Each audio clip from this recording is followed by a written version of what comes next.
Hello guys, my name is Anna and I'm a Ukrainian, and I have decided I will vlog daily from my country Ukraine since the start of this awful war with Russia. And in my daily videos I try to update you on the important real-life situations in my country Ukraine, and of course I'm always glad to answer your questions and to clarify some facts from our history, culture, background, or whatever interests you. And today I want to tell you a little bit more about the holiday that all Ukrainians celebrate today, and actually it combines a couple of holidays that are very important and symbolic for us, especially today during Russian war in Ukraine. So, Christians of Orthodox tradition today celebrate the Feast of Intercession, but it was an important holiday for Ukrainian Cossacks, and as a result, it is popular among the Ukrainian Armed Forces defenders. So today we also celebrate the Day of the Defender of Ukraine. Of course, it meant a lot to us, and when we occupied by the Soviet Union, we celebrated the Day of Army or something like that together with them, and this tradition persisted for long, even after the independence of Ukraine, and they celebrated on the 23rd of February, so that was pretty symbolic that they attacked Ukraine this year just on the next day after the celebration. And in Ukraine, it's a bad habit when someone continues congratulating people or men on the 23rd of February. Of course, now no one does it now after the start of this war, but people were guilty of doing that like in 2000s or so on. So another important change that happened is that in Ukrainian, it is the Day of the Defender of Ukraine, and we have genders in our language. So we don't say he defender, but we also say she defender, because in the Ukrainian armed forces, there are many women, especially if to compare with other post-Soviet, I hate this word, with other post-Soviet countries, but this is very important, and I think also demonstrates our normality and modern attitude to the role of women in the society, and definitely it makes Ukrainian army stronger and I don't know, like more normal. And Ukrainian armed forces are very popular now, not only in Ukraine and all over the world.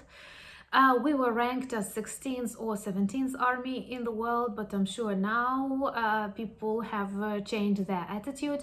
There are different questionnaires and standards according to which we measure the success of the army, its potential, but in reality, all these rankings do not always work properly, and sometimes it is just like the reality that shows who worth what. And our strong opposition and now counter-offensive towards Russian orcs show that Ukrainian armed forces are strong, brave, and can teach many other armies how to fight against Russia. And this is a skill that may be pretty often needed. Ukrainian armed forces are big. We have constant mobilization processes. The active fighting forces are more than 300,000 officially and close to 1 million mobilized. And there are lots of people who are volunteers, so people who did not receive an invitation to come, but people who came by themselves. And it was very illustrative that at the beginning of this war, you could see huge queues of Ukrainian men and women wanting to recruit into Ukrainian armed forces. And now we see a contrary thing in Russia, when hundreds of thousands of their men escape, flee, and try to survive in other countries that have visa-free regime with Russia, which once again shows who is fighting for what. We fight for the protection of our motherland, for freedom and democracy, and they perhaps realize that they are fighting for toxic Putin's regime and they don't want to die. But they have to from time to time, because there are many orcs running or lying in the grounds of Ukraine. And I wanted to introduce you a little bit to the traditions of Ukrainian army, because we were also a part of the Soviet army, and many people say that perhaps the strongest part of the Soviet army, but this was due to our occupation and people did not have much choice. Before that, there were lots of rebellions against Soviet regime and Nazi regime, and Ukrainian um, rebellion movements, something similar to Lithuanian Baltic Forest Brothers. And then before that, we had the army of Ukrainian Republic, because we had a short spell of independence in 1917-1922, and that was very important for the preservation of Ukrainian governmental traditions, cultural traditions, and even these 4 years, they meant a lot for us. But perhaps the closest connections, the resemblance of modern Ukrainian armed forces we can find in Ukrainian Cossacks. This is a unique thing in the history of Europe and in the history of the world that existed for centuries, and demonstrates the once again the basics of democracy, freedom, strength. And Ukrainian Cossacks were famous all over the world. They participated in different military actions. They were doing their own campaigns, or sometimes they were hired to fight even in France and in other countries of Europe. There are lots of interesting traditions and standards of Ukrainian Cossacks, but most importantly, they were free people, they were free warriors that knew many languages, practiced different fighting techniques, had their own philosophy, and had the elected hetmans and rulers, observed specific household traditions, had their own constitution, and that is a unique phenomenon for that times. I think it is worth a separate video, but when you receive a compliment that you are a Cossack, that is definitely something to be proud of. And I have read in one of the comments, a man was sharing his experience that he feels close to Ukrainian culture and is Cossack in his heart, and I think it's totally correct. There are many Cossacks in heart among you, my subscribers and viewers, and those people who support Ukraine, who fight for Ukraine, either on the battlefields or in political, cultural, economic fields, and that is very important.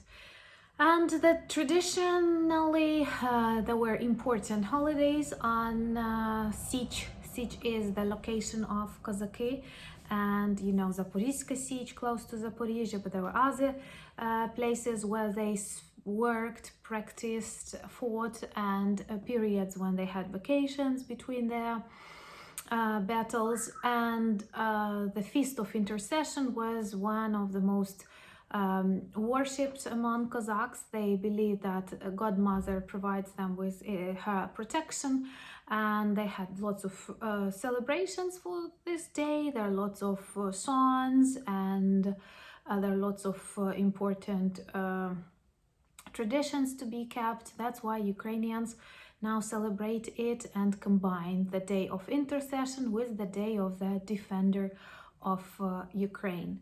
I have a separate video about General Zaluzhny, who is a superhero for Ukrainians, and he was even on the Time magazine cover, which is an honor.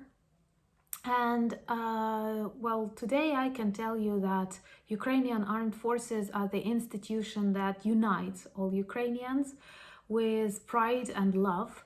And we donate a lot. We see that our armed forces change. It's so important that this decommunization and desovietization process finished, and now there are different standards. Soldiers wear better clothes, eat better food, logistics is better, and we are a pro-NATO country. It is fixed in our constitution. And even if the way to joining NATO can be long, at the same time, our way to the standards and changes is important and good, because it makes the atmosphere inside army better. We don't have Dedovshchina anymore. We have respect. We have traditions that were revived back from Cossacks' time. Our battalions and various military organizations has beautiful names that are the names of famous Ukrainian heroes, historical figures, and they remind both soldiers and people of Ukraine about our brave, long history. And there are lots of trainers and instructors coming from the US, Canada, the UK, and it provides our soldiers with new skills and new weapons, and they know how to apply them, and that changed the situation in this war dramatically. And our counteroffensive is possible because of the support of our allies and the instructions that they provide. So in general, I think that we already have, and pretty soon we will have even stronger Ukrainian army that will be useful for the peace of the world, because Ukrainians are very tolerant and peaceful people. And after we finish this war on Ukrainian conditions, we are ready to be a guarantee of peace and prosperity for the world.